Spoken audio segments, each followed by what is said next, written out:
बोलिए श्री सद्गुरु महाराज की जय।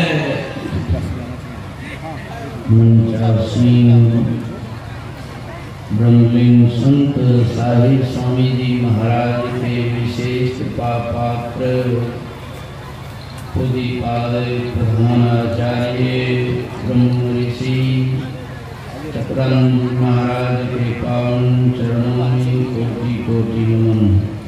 लोग भगवान श्री राम का उपदेश रामचरितमानस के उत्तरकांड से सुन रहे थे। आप देखेंगे कि भगवान ने मनुष्य शरीर की कितनी बड़ाई कर, और उसने केवल भारत में जो जन्म लिए मनुष्य उसी की बड़ाई नहीं है। संसार में जितने हैं आज इस धराधाम पर लगभग 8 अरब मनुष्य हैं। सारे मनुष्यों की बड़ाई है। हम लोग बड़े भाग्यशाली हैं जो हम लोग मनुष्य शरीर को भारत में जन्म दिए। हम भारतवासी हैं। ये बड़ा अनमोल जीवन है, क्योंकि इस भारत भूमि में जो जन्म लेते हैं उनको एक विशेष खासियत मिलता है जो अन्य देशों में नहीं है। गुरु महाराज का सत्संग चल रहा था। कोई विदेशी नॉर्वे देश से वे व्यक्ति थे, भारत भ्रमण करने के लिए आया। पूर्व जन्म का संस्कार होगा, पुण्य पुंज विनय संता। ये विदेशी को भी पुण्य जमा था। किसी तरह वे गुरु महाराज के सत्संग में पहुंच गए। कई भाषा के जानकार गुरु महाराज के प्रवचन को उन्होंने सुना और समझ गए। बहुत लोग तो इस काम से सुनते हैं और दूसरे काम से निकाल देते हैं। समझने बुझने की कोई बात, एक सत्संग में उन्होंने समझ लिया। सत्संग समाप्ति के बाद वे गुरुदेव के निवास में जाते हैं, प्रणाम करते हैं और कहते हैं कि मैं भी भक्ति करना चाहता हूँ। आज भारत के लोग कहाँ हैं? भक्ति से मन को मोड़ते हैं, कहते हैं आज नहीं कल भजन करेंगे, आज कहे काल भजूंगा, काल कहे परसों, अभी क्या पड़ा है जीना है बरसों। कितनी लंबी आयु लेकर के आप आए। आप सत्संग सुन लेंगे आपको लगेगा कि नहीं, काल करो सो आज कर, आज करो सो अब, पल में प्रलय होएगा, अब बहुरी करोगे। गुरु महाराज से प्रार्थना करते हैं कि मैं भी भक्ति करना चाहता हूँ। तो गुरु महाराज तो पहले दिए जितने मनुष्य संधारी हैं प्रभु भक्ति कर सकते सभी, आप भक्ति कीजिए। वे व्यक्ति क्या कहते हैं, आप तो भक्ति करने के लिए कहते हैं, लेकिन आपके सत्संग में मैंने सुना कि भक्ति वही कर सकते हैं जो मांस मछली नहीं खाते। कहा कि हाँ ये शर्त तो है, तो मैं तो बिना खाए नहीं रह सकता, मेरे लिए क्या उपदेश। कहा कि क्यों आप नहीं रह सकते बिना खाए। कहा कि मैं नॉर्वे देश में जन्म लिया हूं, भारत में नहीं जन्म लिया। नॉर्वे देश में कोई खेती नहीं है, कोई दूसरा आहार नहीं है, वहां सिर्फ मांस का ही प्रोडक्शन होता है। मांस ही उत्पादन करते हैं और उसी का भोजन करते हैं। मुख्य आहार तो हमारा मांस ही है। मैं कैसे भक्ति करूं। गुरु महाराज भी मौन हो गए। जब कुछ खाने के लिए नहीं है, मांस के अलावे कुछ खाने के लिए नहीं है, गुरु महाराज बहुत देर मौन हो करके कहते हैं कि जाइए आप मांस खा करके ही भक्ति की। वह व्यक्ति भी साधारण नहीं था।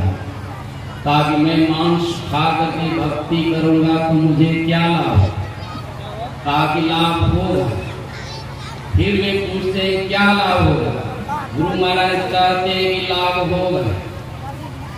वो भी व्यक्ति उससे ही रह गए। मैं जानना चाहता हूँ कि क्या लाभ होगा मांस खा करके भक्ति करूंगा तो गुरु महाराज ने कह दिया आप भक्ति कीजिए, आपका दोबारा जो जन्म होगा भारत में ही जन्म होगा।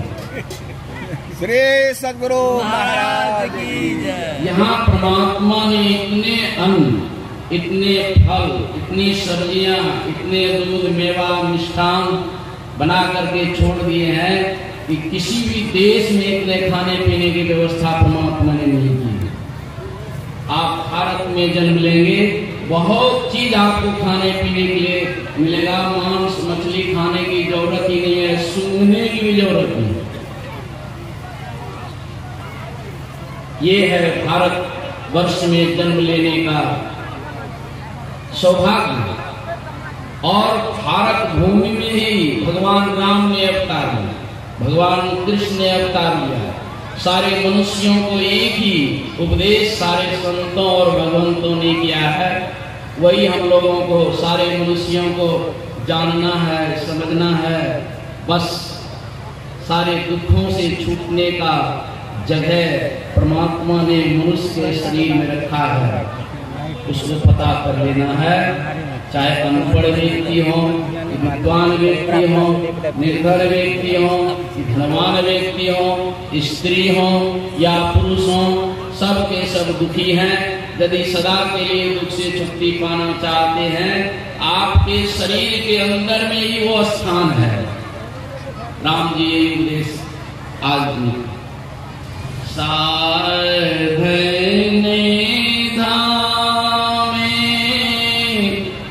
मोक्षे करे द्वार पाई न जी परलोक संवार। लेकिन एक बात है, उस विद्या की पढ़ाई आज कई स्कूल, कॉलेज, कॉन्वेंट में नहीं होती। प्राचीन काल में जो विद्या दी जाती थी ऋषि मुनियों के द्वारा, वहां कोई विषय नहीं, इसी विद्या की पढ़ाई की जाती थी। इसी विद्या को शिष्यों को सिखाया जाता था, जिससे सारे दुखों से छुट्टी मिल जाती थी। और हम भी खेती करते हैं, नौकरी करते हैं, दुकानदारी करते हैं, पढ़ाई लिखाई करते हैं। उद्देश्य क्या है? हम दुख से छुट्टी पाए।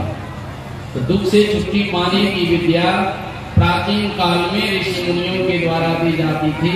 और आज भी जो है सत्संग के द्वारा लोगों को सुनाया समझाया जाता है। जो बड़भागी होते हैं वो सुन लेते हैं, समझ लेते हैं। संत साई स्वामी जी महाराज ने कहा, सुनो समझा संत वाणी, करो आपन हित जान। करना पड़ेगा। क्या करना पड़ेगा? इस तरह की कमाई, इस तरह की साधना, इस तरह का मेहनत आप करें, आप अपने अंदर में जो है मुक्ति के द्वार का पता पाए। 9 द्वार तो देख ही गए हैं, आंख कान, ये 9 द्वार जो है इसमें बेचैनी है, इसमें दुख है। 9 द्वार के अलावे एक द्वार है, उसी को मोक्ष द्वार, 10वें द्वार कहते हैं। कोई भी व्यक्ति गुरुदेव के चरणों में जाकर के उस द्वार को पता पाने के लिए सीख लीजिए। प्रातःकालीन कल सत्संग के बाद वह दीक्षा दी जाएगी। प्रधानाचार्य जी स्वयं दीक्षा देंगे। भजो भाई गुरु गुरु गुरु रूपे ध्यान धरो, सन्मुख बिंदु निरेखो, सुख देखो रे भाई। इतना ही काम करना है, फिर भी आप दुख नहीं देखेंगे, केवल सुखी देखेंगे। शरीर में कैंसर भी हो जाएगा तो भी आप दुख नहीं देखेंगे, दरिद्री आ जाएगी तो भी आप दुख नहीं देखेंगे, मृत्यु काल भी समय आ जाएंगे तो भी आप सुखी देखेंगे। जा मरने से जग डरे मेरे मन आनंद, कब मरियो कब पाइयो पूर्ण प्रमोद। लेकिन सीखना होगा। सन्मुख बिंदु नीरे को सुख देखो रे भाई।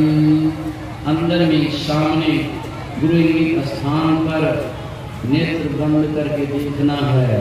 बंद कराए पलक पटको, कहे बाहर में तुम मधवट को, सीधे सन्मुख सुखमन बिंदु को गहवाया बाबा देवी ने। यही संत मत का ज्ञान।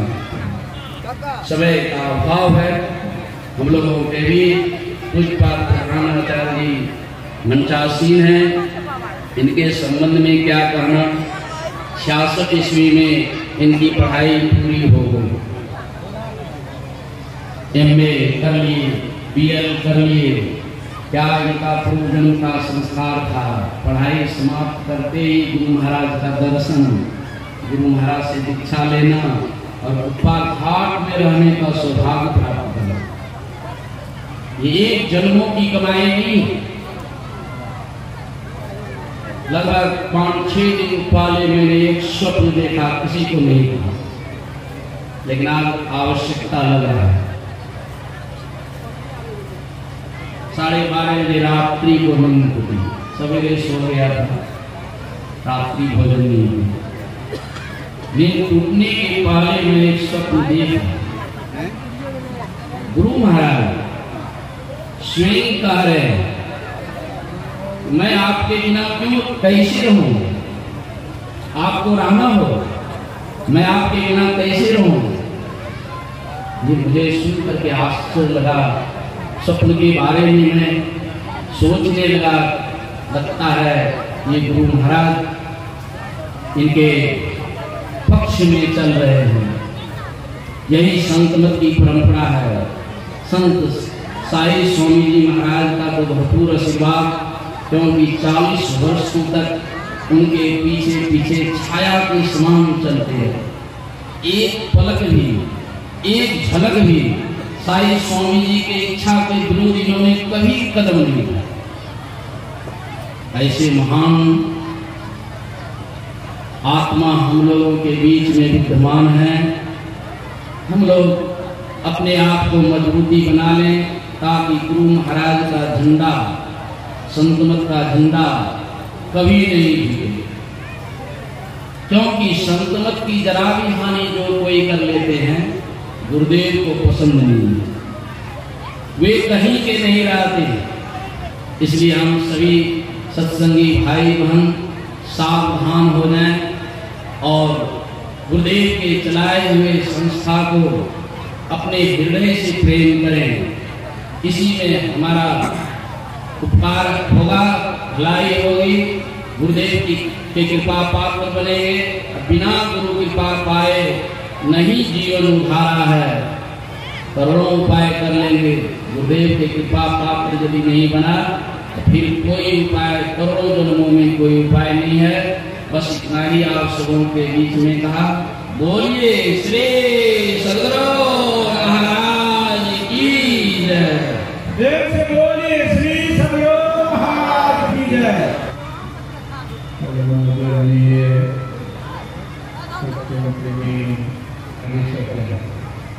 जब जब धर्म की हानि होने, धर्म की हानि कब होती है? जब अधर्म के रास्ते पर अधिकांश लोग चलने लगते,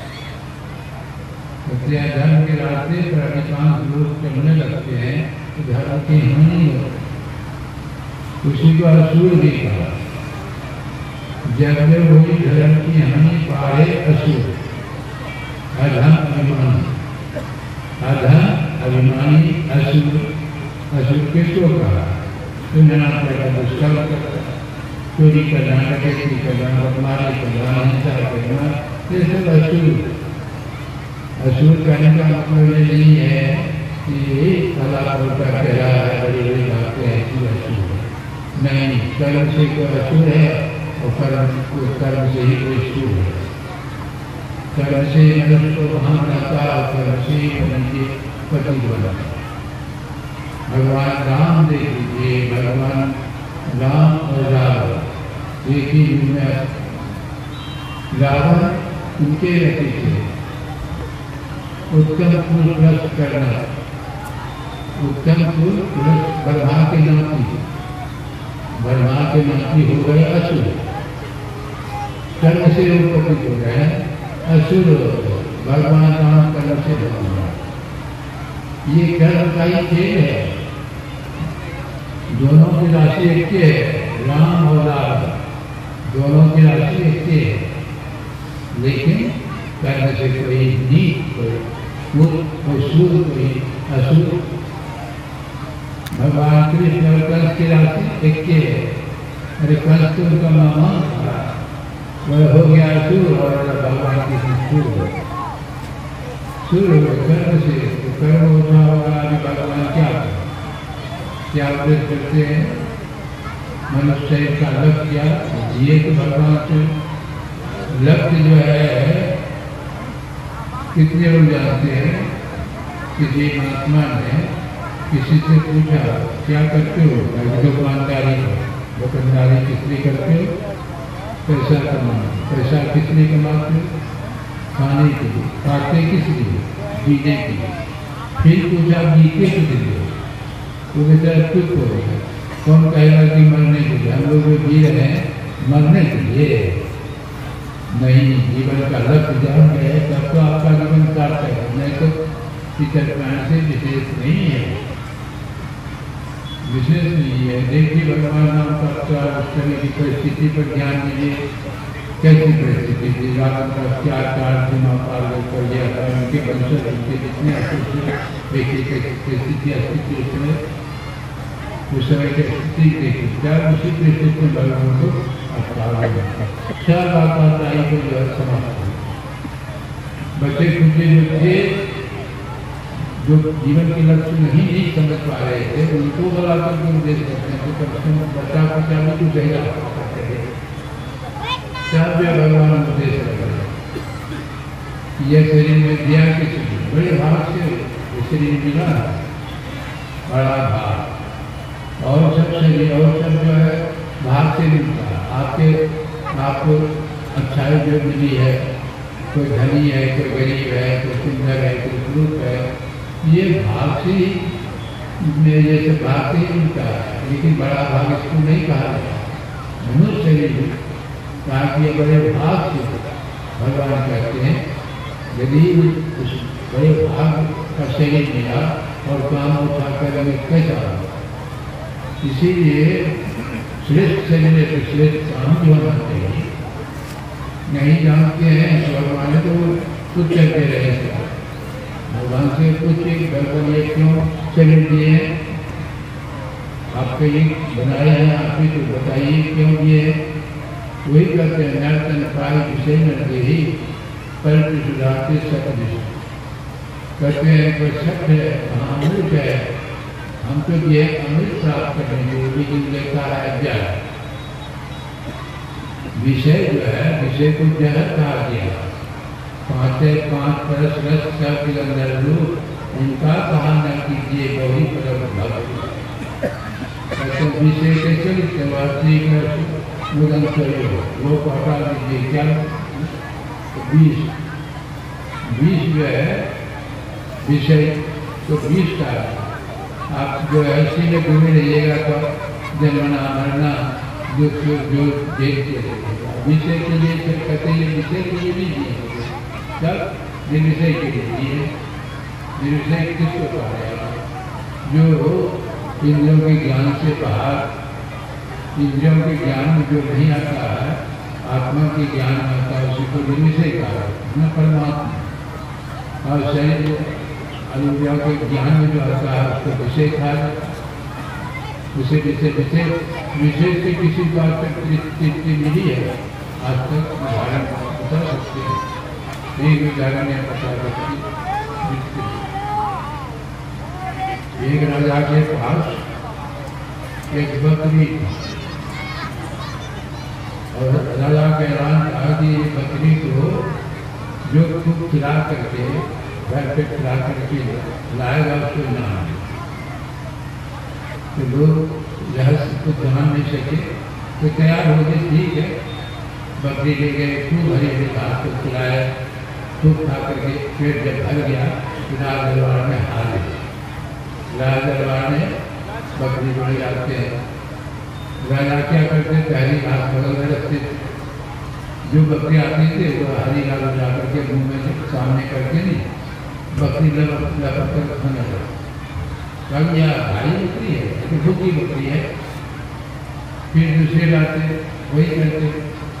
एक आदमी था, महात्मा जी ने कहा, देखिए महात्मा जी का टेक्निक है, अति पर आप चलेंगे आप देखिए वो कहते हैं देखो आज बकरी को ट्रेनिंग दे रहा हूँ, बकरी को कुछ खिला रहा है, एक हाथ में बकरी, एक हाथ में डंडा है, बकरी हाथ जैसे बकरी के सामने करे, बकरी खाने की कोशिश करे तो मुंह पर जोर से डंडा है,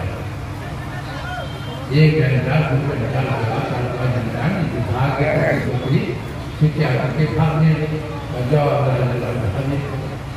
राजा ने जैसे हाजिर किया, राजा ऐसे घास को हरी घास को सामने किया, बकरी खिंचा के भाग। राजा कहते हो यही आप भाई बकरी खूब खिलाया ये महाराज क्या खिलाएंगे। दिन भर महात्मा ने ट्रेनिंग दिया, दिन भर उस बकरी को भूखी रखी है और जब घास सामने में करते थे खाने का कोशिश करती थे तो मुंह पर 4 घंटा जो लगाने तो घास देकर भाग। ये कहानी से क्या विषय की तरफ मन दौड़ता है, गुरु ज्ञान रूपी डंडा हाथ में रखना पड़ेगा, दौड़ रहा पूरा दौड़ जाना पड़ेगा। ऐसा नहीं कि दौड़ रहा तो मिलते रहेगा नहीं विषय, जब तो उसी में जमते रहे। विषय से किसी को तृप्ति नहीं, आज तक नहीं चाहिए। इसीलिए विषय कहते विषय में नहीं है, थोड़ा सा विषय लीजिए, भगवान को कहिए थोड़ा सा, कहते खाओ पियो चाटो मत, देखो तो मतलब क्या होगा, शरीर के लिए तो कुछ खाना पड़ेगा, कुछ खाइए, थोड़ा सा खाइए, खाना है। आप क्या देखना क्या नहीं देखना, क्या सुनना क्या विषय को सोच कर लीजिए। बिना सोचे लीजिएगा तो प्राण घातक होगा और सोच के लिए तो प्राण रक्षक होगा। देखो जातो चाहतो ना, खाओ पियो चाहतो ना, कहने वाला तो क्या काटना बुरा है, देखना बुरा नहीं है, देखना बुरा नहीं है, काटना बुरा है। जा रहे रास्ते रास्ते आँख नहीं लेते भगवान को कैसे जाते, लेकिन काटना बुरा है। न प्राप्त करने की कामना से जो देखा जाता है उसी को काटना है। यह ही देखना और काटना है, देखना आपका मैंने जगह कहीं प्राप्त देखते नहीं जाते, काटते जा प्राप्त करने की क्या सीता भाई को रावण ने देखा नहीं था, राजी ले गया, रावण कुल को लोग नतीजा क्या हुआ, काटना बुरा है, खाना देखना बुरा नहीं। इसलिए सोच करके चलिए तो सोच कर करना ही पड़ेगा। संख्या जो है प्राप्त आ जाएगा। आप दीप जैसे रखेंगे तुरंत मिल जाएंगे, तो आप नहीं बता सकते। और वही संख्या जब सौदा लगता है तो लकड़ी की दवाई बनती है, प्राण रक्षक होता है। इसलिए विषय को सोच कर लीजिए और मेरे विषय को प्राप्त करने का यत्नवान बनिए, कोशिश कीजिए। जब तक नहीं विषय तक प्राप्त करेंगे तो शांति नहीं मिलेगी, दुख प्राप्त नहीं होगा, कोई दूसरा उपाय नहीं है। भले आप सोचते हैं कैसा जमा करके और यहाँ लगेगा, लेकिन नहीं आपका विचार जो है अरे जैसे किसी को प्यास लगी है, प्यास लगी है तो कोई कहेगी कि घी पी लो, पानी ऐसा लगता है गाँव में ज़्यादा है, प्यास चली जाएगी, तेल पी लो प्यास चली जाएगी, दूध पी लो प्यास चली जाएगी, प्यास जाएगी कि बढ़ेगी। लेकिन भारतीय कमीशन हो रहा शासन अखिल भारतीय विद्यालय करने की जरूरत है। अभी लोग गए होंगे मैंने आपको अखिल भारतीय में देखे ही होंगे। तो उसी तरह एक सत्संगी गाँव वाले से कहा कि भाई प्यास लगी है थोड़ा सा पानी दो। तो गाँव वाले सोचने लगे कि सत्संगी बाहर से आया है, खेती रूप में आया है, पानी पीना ठीक नहीं, दूध दे। अभी जो है मुसलमान नाम है, लेकिन अभी 10 रुपया दूध हो और अखिल भारतीय का मैंने दूध यही है। तो 12 गिलास में दूध भर के लाया, कहा कि दूध दे दी पानी क्या है। जब गुरु महाराज सुने तो गुरु महाराज हंसने लगे कि इस गाँव का नाम तो पंचरवा का ठीक बता रखा है, दूध सरवा रखा है। कहने का मतलब क्या हुआ, जिन चीज़ों से यही बना है, ये 5 तत्वों से मिट्टी पानी और हवा का, ये 5 तत्व को देकर ही शरीर को स्वस्थ बना गया। और ये आत्मा जो है, आत्मा बनाया है परमात्मा से, तो जब तक परमात्मा नहीं मिलेगी तो कैसे शांति मिलेगी? नहीं, कितना संसार का तो यही कारण है, संसार करने के लिए अशांति बढ़ती है। पिछले जन्मों ने कहा कि नहीं, जिनसे तक को प्राप्त करने का लोगों के संसार का मिला है, इसी संसार में से मैं भूले एक कहानी का करने की शुरुआत कर रहा। राजा ने ऐलान किया, मेला ऐलान किया और राजा ने आवश्यक चीजें खाने जितनी भी ऐसा की चीजें सब जो है रख दिया गया है। और जिसको जो पसंद हो पैसा खाने जो जगह जिसको खाने का सिनेमा उसमें खाने के लिए बात सुन लो। 12 बजे तक में जो हमारे पास आ जाएगा उसको जो है संपूर्ण रात का मालिक राजा संपूर्ण रात का मालिक कुछ जिनको अक्सर जलान जा रहे हैं, दे रहे हैं, खा रहे हैं, देख सिनेमा देख रहे हैं क्या। उसके बाद कुछ लोग जो सनातन संगठन को पूर्ति बना करके ले जाने के अधीन है। होते होते उनको ये भूल गए कि 12 बजे राजा के पास जाए, भूल गए। एक नवजुवक जो है वो दौड़ते हुए राजा के रास्ते में बहुत साथी रोकने लगे, थोड़ा सा राजा के भूल गया और किसी का नहीं सुना, दौड़ते हुए राजा के पास पहुँच।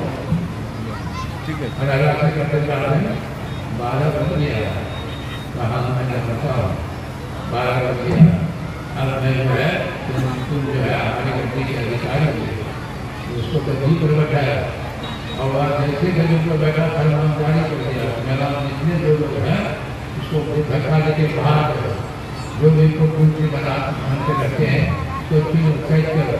सब सिपाही सब तैयार हो धक्का करके निकालने लगे थे। वो पवरी सब करने लगे कि राजा का ये नाम था, राजा का 12 बजे तक नाम था। अब तो राजा बदल गया, दूसरा राजा आ गया, अब उसी के हुक्म से चल रहा है। उसी तरह राजा का ये मेला है, हम लोग आ रहे हैं ये सब देखे में जो है वही दूध है जब और तो धक्का दे करके बाहर करे, कुछ आप नहीं जाके जो करना है इनका भी नहीं जा सकते धक्का के बाहर। इसीलिए संतों ने कहा यह मौका मिला है, एक अपॉर्चुनिटी है, इसको इस मौका का हम से नहीं जाना चाहिए। क्या करना है सुने, एक राजधात का नियम था कि 5 वर्ष तक प्रधानमंत्री रहेगा, 5 वर्ष के बाद ऐसे जगह भेज दिया जाता था, जैसे अंग्रेजों के समय में काला पानी जंगल वहीं जो है 5 वर्ष के बाद भेज दिया जाता था। तो ये राजा रसिया 5 वर्ष के बाद नहीं भेजेगा। 5 वर्ष के दरमियान में वो क्या किया, वो जंगल जहाँ रहता था सफाई किया, पर्यावरण महल सब सारी व्यवस्था, सुख सुविधा की सारी व्यवस्था करके तैयार है। 5-4 खत्म हुआ, राजा को भेजा भाई अब वहाँ को 4 सुविधा जैसे यहाँ से वहाँ से, इसीलिए जहाँ दूसरे जहाँ में आते हैं इसके लिए व्यवस्था तो इसी में कर रहा है। और करेंगे तो वहाँ भी इशू, जहाँ भी इशू किए और वहाँ भी इशू जहाँ पर लोग यहाँ जाऊँ तो सुनी मन सूरज सुर कर मारा गया भाई, भक्ति और पूरा भक्ति कीजिए, जहाँ भी सुखी वहाँ भी सुखी। अब कैसे करें क्या करें, कल जो है चर्चा होगी। आज तो चंगा हो गया, मैं यही करके बोलिए।